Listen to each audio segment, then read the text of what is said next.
pour le contrôleur Mazak de la Mazak orange, on a le panneau de contrôle qui est ici. Je vais vous expliquer les différents boutons. Ces boutons-là ici, ça va être pour accéder à des menus que je vais vous expliquer dans une autre vidéo. Mais ici, on a principalement deux clés. Ça, on ne les touche pas en règle générale. Le programme est toujours enable pour qu'on puisse l'insérer et le modifier. Puis ça ici, l'interlock de la porte est automatique. On a ici le bouton Reset pour, par exemple, annuler des alarmes qui ont lieu.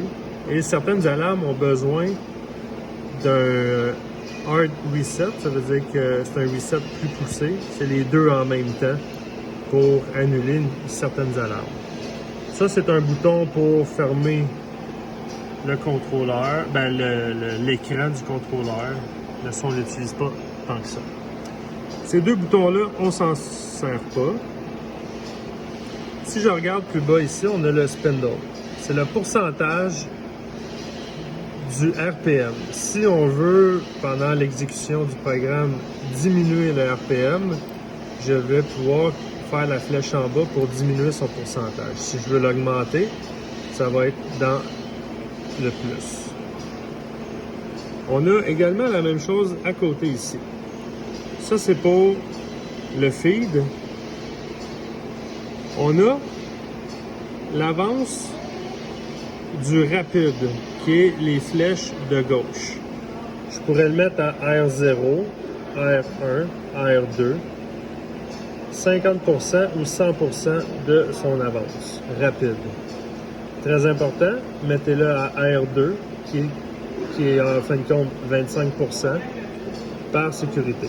Si votre programme est valide, sans collision et tout est correct, vous pouvez l'augmenter à 100%, mais on va le laisser à 25%.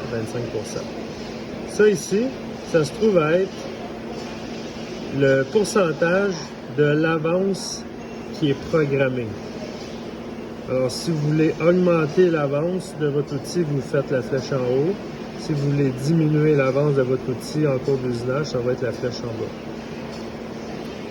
Ici, on a des flèches pour naviguer dans notre programme.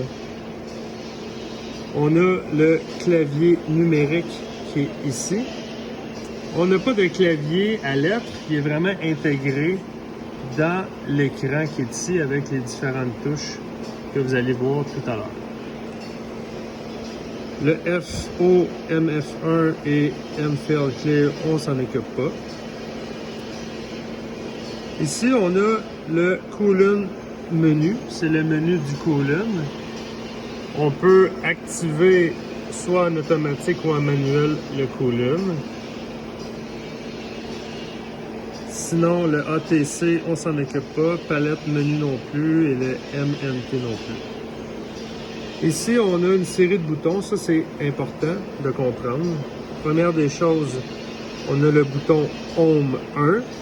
Ça, le Home 1, c'est pour l'origine machine qu'on doit faire en début de programme, en début d'ouverture de machine. Le Home 2, on ne l'utilise pas.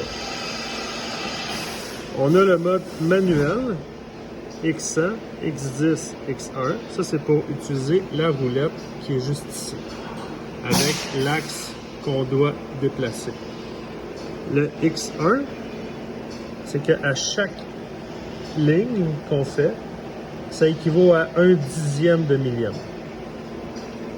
Le X10, à chaque ligne, c'est 1 millième. Et le X100, à chaque ligne, c'est 10 millièmes. On a ici deux boutons. Le bouton Memory et le bouton Tape. Dans ces deux cas-là, c'est pour exécuter le programme. La différence, c'est qu'en mode mémoire, c'est qu'on va exécuter un programme qui est enregistré dans la mémoire de la machine. Tandis que le mode tape, c'est qu'on va exécuter un programme, mais qui n'est pas dans la mémoire de la machine. Dans notre cas, nous, c'est le réseau de la commission scolaire.